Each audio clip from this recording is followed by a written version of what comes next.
What if I told you that just a few sessions of hypnosis could completely transform your life? That just a handful of meetings could change everything about you, your relationship, and the pleasure in your life? Would you believe me? I'm going to give you a few reasons to believe me in this video. And I think by the end of it, you might be convinced to look into hypnosis to improve your pleasure, to improve your relationships and get your sex life back on track. It's time to clear off those cobwebs and start enjoying every part of your life right now. If you're not familiar with me, I'm Dr. Janet Williams. I'm a board-certified obstetrician, gynecologist, intimate health coach, and hypnotherapist.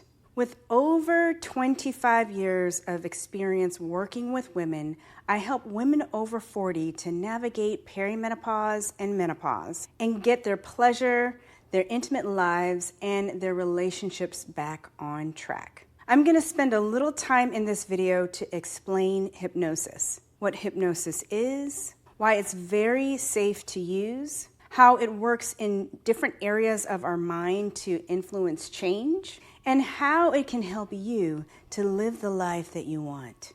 Research shows that a clear understanding of hypnosis helps you to enter into the process more smoothly and benefit more fully from your sessions. So I'm really diving in on this video, and I'm going to explain some terms along with the essence and flow that is hypnosis. I'm also going to talk about what hypnosis is not and remove some misconceptions and dispel some myths that media, our culture, the Hollywood culture, have given us about hypnosis. If you're curious about hypnosis and how you can use it to improve your health, your sex life, your relationships, and even your finances, be sure to watch this till the end, because I'm going to show you how you can get access to a hypnotic meditation that you can use and get started with today. Before we jump into the details, make sure to subscribe to this channel and share this video with someone you know needs this information. When you subscribe to this channel, it can not only change your life for the better, but also help other people to find this information and get the help that they need. So let's jump in. So there are four components of the mind, four parts of the mind that I'm going to go over today. One is the conscious mind. The second is the critical factor. The third is the subconscious mind. And the fourth is the unconscious mind. Now, each of these areas of the mind have certain characteristics that go along with them. And you'll find it interesting to know about each one of them. You'll also find it interesting that each level of the mind has a protective function. And even when you're in the deepest levels of hypnosis, you're always feeling safe. And you're always safe because the conscious, the subconscious, and the unconscious parts of the mind all work together to make sure that you're protected and safe. So let's go over this a little bit further. Now I'm going to start with the unconscious mind. The unconscious mind is your inner intelligence. It's that part of you that keeps the body functioning. It functions automatically without you having to think about it. You're born with it, and it handles things like breathing and digestion, heart rate, without you ever having to think about them. In medicine, this is known as the autonomic nervous system. These are things that your body just does on its own. And we don't really have any overt control over it. What we know about the unconscious mind is that its ability to learn and change is limited. It can learn and change, but with daily or repetitive activities over and over, things that we do over and over again. So it's not really efficient at learning and changing, but it can be done with lots of repetition. There was a scientist by the name of Dr. Ivan Pavlov, and he did some studies way back in the day, circa 1897, that showed that when a specific signal or stimulus is repeated and paired with another occurrence, the unconscious mind can change. He demonstrated this using dogs. Each time the dogs were fed, a bell was rung. And naturally, the dogs would salivate when the food was presented. After the bell and the food were paired together repeatedly, something interesting happened. Eventually, the sound of the bell alone caused the dogs to salivate, even when there was no food present. And this shows that the unconscious mind can learn through repetition and through association. Salivation isn't something that we consciously control. It's regulated automatically by our bodies. Because the response changed through repetition, we know that the learning occurred at an unconscious level. This type of learning is called classical conditioning. And the unconscious mind can learn this way through that repetition, but it also can learn through hypnosis. And that is how hypnotherapy can be used to influence the physical functions in the body. For example, in someone who has migraine headaches, pain pathways are regulated at an unconscious level. Through hypnosis, we can retrain the mind to alleviate and reduce pain. In a similar way, we can use hypnosis to improve arousal and to help to reduce and eliminate intimate or sexual pain. Another important role of the unconscious mind is how it translates emotions into physical experiences. When you feel happy and joyful, there are certain sensations and experiences that you feel in your body.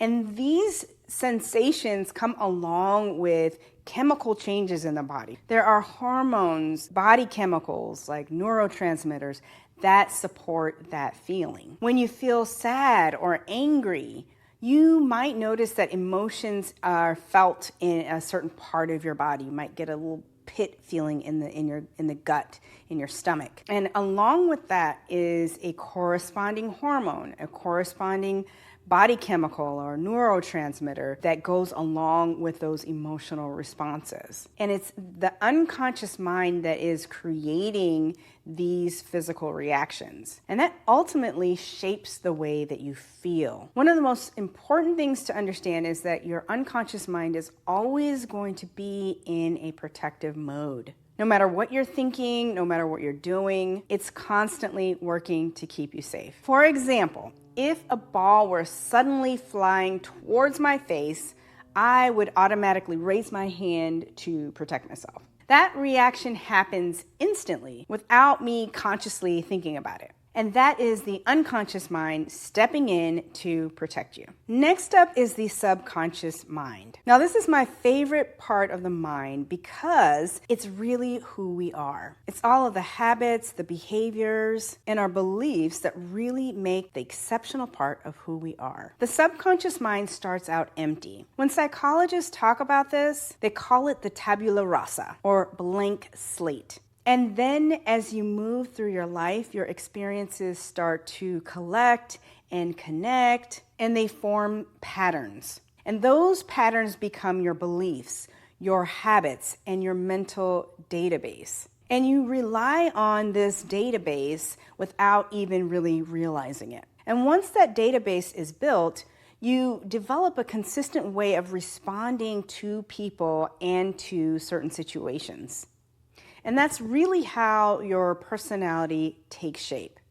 And once again, our personalities, our habits, they're actually very resistant to change. On the one hand, this could be a really good thing because then you'll be consistent and you'll have a certain type of personality. On the other hand, the bad news is that when we want to change something, it's often very, very difficult to do unless we've repeated over and over and over experiences to make that change, or if we use hypnosis. Because hypnosis can access the subconscious mind and immediately make changes and affect it there. The subconscious mind is the part of the mind that generates our emotions. It interprets our experiences through the lens of our belief system, and then it produces an emotional response. For example, if you believe that someone should be treating you in a certain way and they don't, you will perceive that treatment as unfair. And then the subconscious mind will then begin to generate the feeling of anger. Another important thing to notice and understand about the subconscious mind is that it appears to have an unlimited capacity. It doesn't really get full. Unless there's been trauma or some sort of disease affecting the brain, we're always able to learn new information. And what's stored in the mind, it remains accessible. A great example of this is if you've ever spent any time with an elder, so someone maybe in their 80s or 90s or even older, a grandparent perhaps, they can often recall things that happened a long, long time ago, detailed stories from their childhood. And that's a great illustration of how the subconscious mind stores and preserves information over time. Through hypnosis, we can access that stored information, which is one reason why hypnosis can be used in some legal settings to help uncover memories. As I mentioned earlier, every level of the mind has a protective function and has a protective role. And the subconscious mind also has a protective role. And it does that by protecting us from known dangers using our emotions. And the emotions are used as motivation. The emotions signal us to take action in ways that keep us safe. So if you perceive something as dangerous, the subconscious mind will then generate the emotion of fear. And then that fear will motivate you to respond in a way that keeps you safe. So an example in an intimate setting would be if something kind of tips you off. It's the subconscious mind that's sort of registering something as unsafe. And whether that's an emotional unsafety or a physical unsafety, the subconscious mind will generate that emotion of fear. And then that's where we take action to keep ourselves safe. So in the example of fear coming up in an intimate situation, we might see that there's tension or pulling away or difficulty with arousal. It's not the body malfunctioning, it's actually your body responding to that subconscious emotion of fear that was generated to protect you and trying to keep you safe. Okay, so let's talk about the conscious mind. The conscious mind is our point of focus. It's the here and now. It's the present moment. It's what you're thinking about and what you're paying attention to in this present moment. Right now, your conscious mind is focused on this video and the words that I'm saying. And we can also shift that focus to the past by thinking about a previous experience, or we can also shift it to the future and think about or imagine what's ahead. Now, perhaps in this moment, you might be thinking about how you might use hypnosis in the future to improve and transform your life. And all of those are still your conscious mind because we're thinking about them in this moment. So the important thing about the conscious mind is it is what you're focusing in on in this moment. It's analytical and logical by nature. And it's the part of the mind that we use to solve problems and to evaluate what's going on, evaluate situations.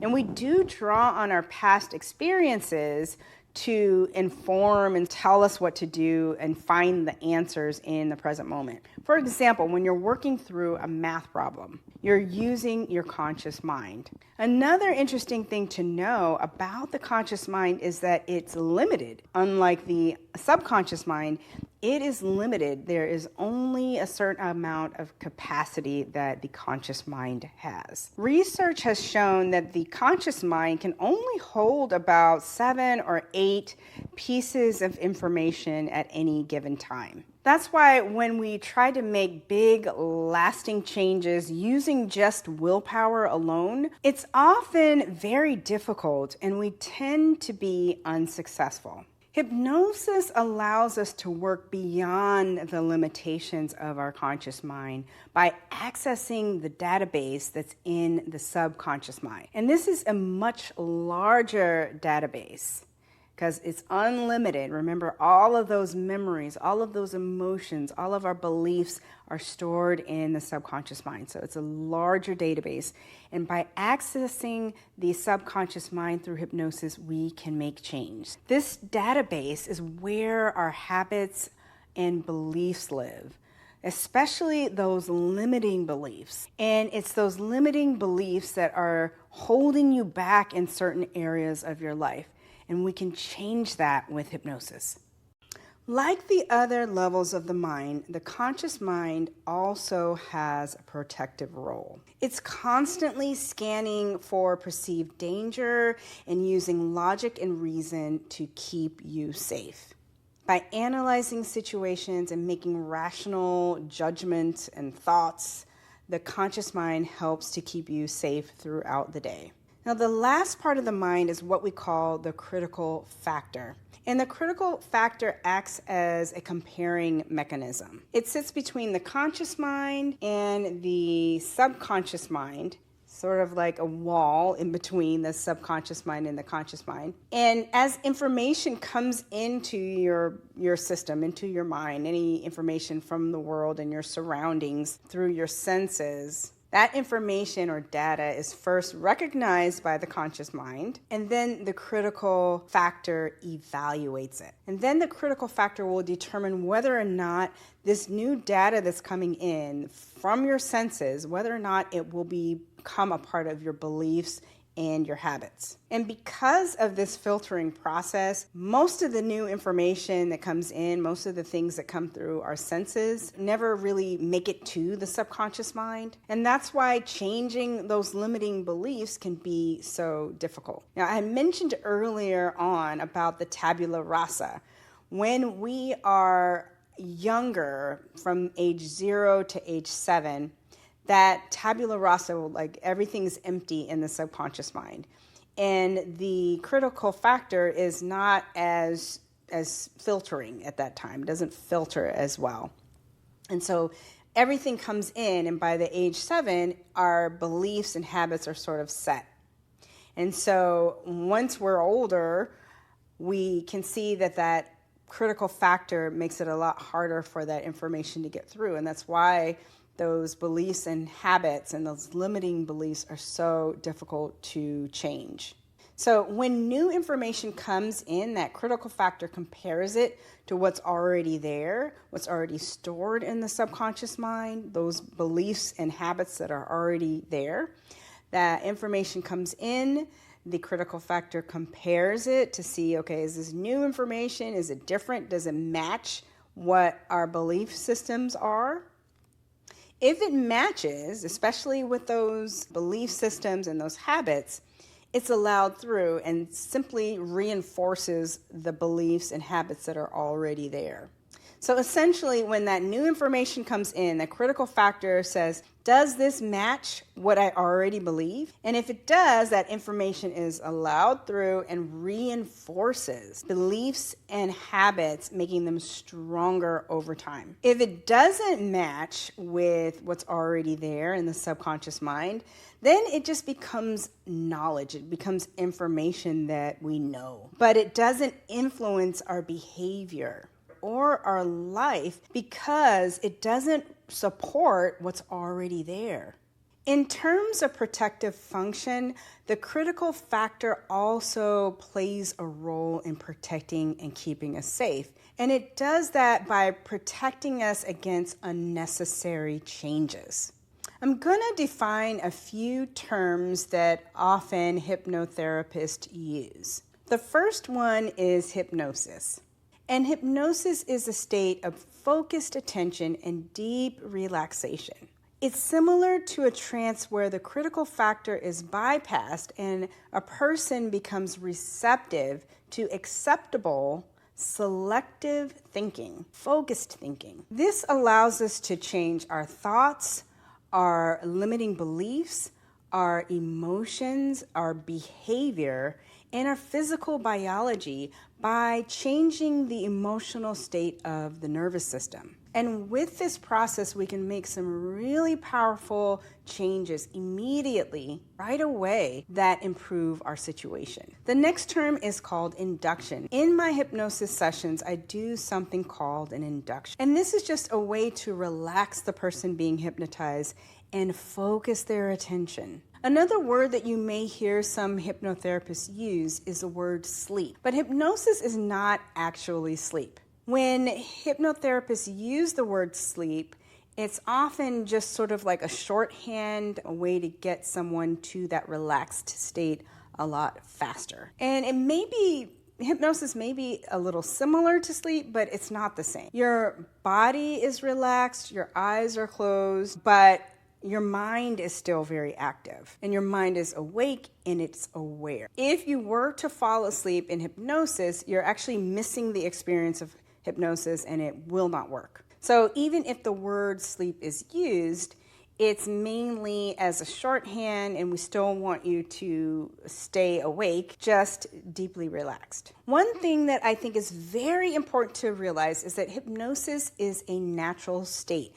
It happens in humans naturally all the time. You've probably been hypnotized multiple times and didn't even realize it. A couple of examples of natural hypnosis. One would be driving or riding in a car. We've all had this experience of driving on the freeway or highway and then suddenly realizing that your mind has wandered. You might be thinking about the upcoming weekend or what you need to do when you get to work. And then you look up and you think, wait, did I miss my exit? Or wait, where am I?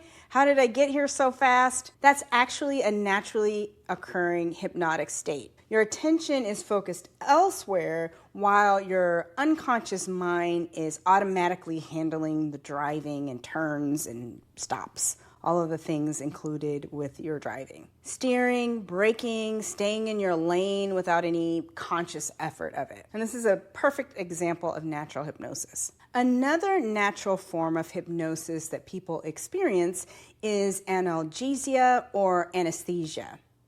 And this is the temporary reduction or blocking of pain and sensation.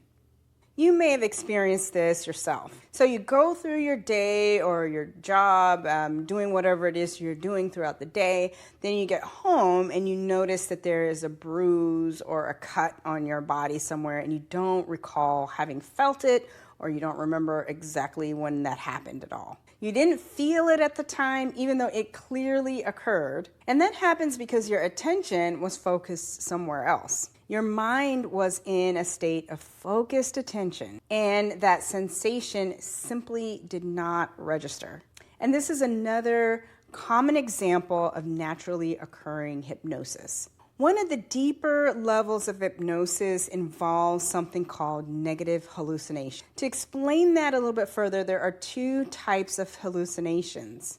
A positive hallucination is when you hear or see something that is not actually there. And a negative hallucination is the opposite, when something is present and you don't hear or see it. And you've probably experienced this before too, and you just may not have realized. If you've ever been completely absorbed in a television show or a movie or even reading a book, and someone said something to you from the same room and you just did not hear it, you didn't register it, that is a negative hallucination. Your mind was so focused on the screen, so focused on the story, that you just didn't hear anything else. You filtered everything else out, even though that person was right there in the room with you. A common misconception about hypnosis is that you lose consciousness when you're in hypnosis. But that just is not true. There are a lot of myths about mind control and being misled or led to do things that you do not want to do. But throughout hypnosis, you are fully conscious and you're fully aware of what it is that's going on. Anything that you're guided to think about or focus on is a function of your conscious, logical thinking mind. So typically, I'll have my clients focus on relaxation, calming down, feeling relaxed, very deeply relaxed and comfortable. And that's actually a very wonderful thing to focus on, to relax, and it feels actually good. And usually as we progress in the session, you get more relaxed, you get more deeply and comfortably relaxed. And because all of the levels of the mind, the subconscious mind, the conscious mind, and the unconscious mind all have those protective functions. So regardless of how deep you go into hypnosis, how relaxed you are within hypnosis, you're always able to protect yourself and keep yourself safe throughout the process. Hypnosis is a consensual process. So again, that idea of mind control is just not a thing. Because it is a consensual process that is done along with the hypnotherapist, you're going to be actively participating and doing it alongside the hypnotherapist. And the hypnotherapist is really acting as a coach or guide, using those specific techniques, specific inductions to get you relaxed and focused and into a great hypnotic state. And as long as you can follow the guidance, follow the directions, you'll naturally move into a wonderful state of hypnosis. And the hypnotherapist will actually determine whether or not you're in hypnosis, so it's not anything that you need to do or think about or try to figure out. You just follow the directions, relax, and listen to the directions, and the hypnotherapist will determine whether or not you're in hypnosis and if any additional adjustments need to be made.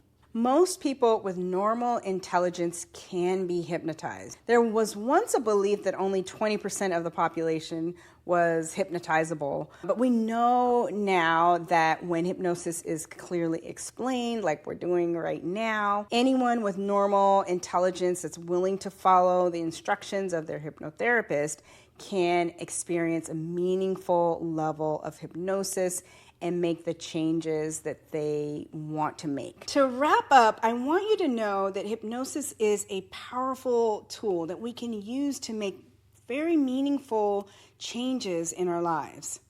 It can help with perimenopausal symptoms, menopausal symptoms like sleep issues, libido issues, problems with sexual function, hot flashes, pain, and even weight management. It can also support healing after heartbreak or grief, improving relationships, and even improving our finances. My hope is that today gave you some clarity about what hypnosis actually is and how it works, and how it helps not only to retrain our subconscious mind and address some of the emotional and mental issues that come up, but it also changes our nervous system and our physical biology. These changes can improve and affect our health and can help us to make behavioral changes that improve and affect our health and our well-being, and ultimately shape our lives for the better. If you still have questions about hypnosis, I'd love to hear them. Go ahead and leave your questions or comments in the comment section below, and I'll be happy to answer any questions that you have. If you'd like to learn more about hypnosis or explore the possibility of working with me one-on-one in one of my coaching or hypnosis programs, you can click the link that's somewhere around this video in the description or in the bio, and we can connect. Also in the description, there's a link for how you can access a hypnotic meditation completely free. Just check the description information below. Once again, I'm Dr. Janet. Thank you so much for taking time to learn about hypnosis with me here today. Thanks again for watching, and I will see you soon.